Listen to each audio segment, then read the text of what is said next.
Good morning, everybody. It's Cecilia from Pardon Farms.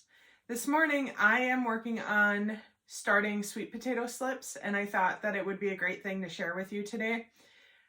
Seth loves sweet potatoes, and he can eat a whole lot of sweet potatoes, and sweet potato slips are usually one of the most expensive things to buy for your garden. So I learned a way last year on how to grow your own slips. We did order slips last year, and we will probably order some more slips this year too until I get my method perfected. But this worked really well last year, and I'm going to show you how we're going to experiment a little bit this year and see if we can improve the process a little bit. So right now, what I have for supplies is I have 4 sweet potatoes from last year's harvest that are getting old. You can see that they're a little bit wrinkly, and that's fine. And I have a knife and a cutting board, and then I have glasses that I'm going to put the sweet potato slips in, toothpicks, and I have water. And so I'm going to show you with those supplies how we're going to start sweet potato slips. Now, last year we did a little bit of experimenting because one of the blogs that I read said to start them inside a sealed container, like a clear Rubbermaid container with a seal on it, so that the humidity stayed really high in that container. And that did work. However, we had issues here with mold then on those potato slips, so we ended up throwing those away. The other slips that we started just in a south-facing window did really well with no humidity cap or anything. And now this year we have grow lights. So we're gonna do half of our slips in a south-facing window and half of our slips under grow lights and see if there's any difference for us.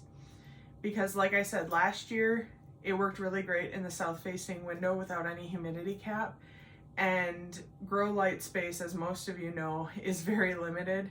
So we'll see what it looks like. This will be part 1 of 2 video series because I will follow up with you and show you what it looks like. But let's go ahead and get started. The first thing you're gonna do is take your sweet potato, and I just cut it in half so that you have an open end. And when you cut them in half, so I have 4 sweet potatoes here, I will end up with 8 that I'm going to start slips with. You can do way more than that, you can do less than that. Last year I think I only did 3, and I might do more than this, but I want to see what it looks like. Last year I did start my slips here. We're in 4A, just south of 3B for our growing zone, and I did start them in February 20th, I believe, is when I started them. So I'm right on pace for when I started them last year, but it does depend on your growing area. I would start them no less than 6 or 8 weeks before your last frost, but this is something that you can start earlier and get going so that when you're busy starting tons and tons of seeds in that 6 to 8 week window, that this is already done and you don't have to worry about it so much. So what you can see I'm doing is I'm just poking toothpicks into the sweet potato, and then I have wide mouth glass jars. Honestly, I use these because this time of the year we have so many empty jars and it just works really well. You could use a plastic cup, you could use, it doesn't matter. I like to use something that's clear because I can see the root growth, I can see what's going on. But it doesn't really matter. You can use whatever works best for you.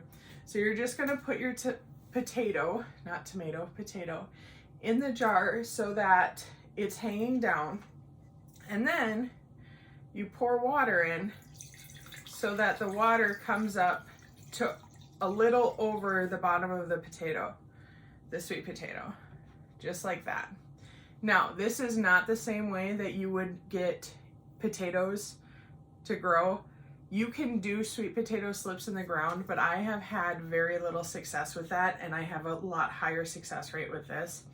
So then I just set this under a grow light. We're gonna do some of ours under a grow light, and we're gonna do some of ours in just a south facing window.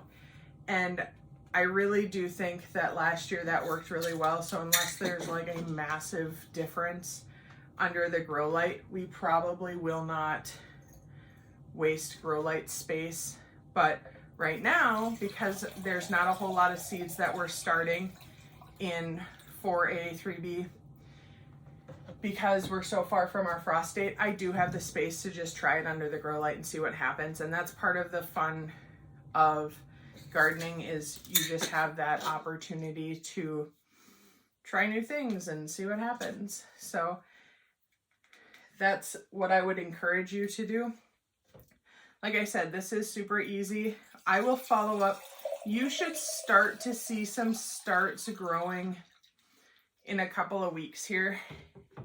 And they're gonna grow from the top of the potato, from one of the eyes, or I'm not sure if that's what it's called on a sweet potato actually, but they'll start growing up here, you'll see.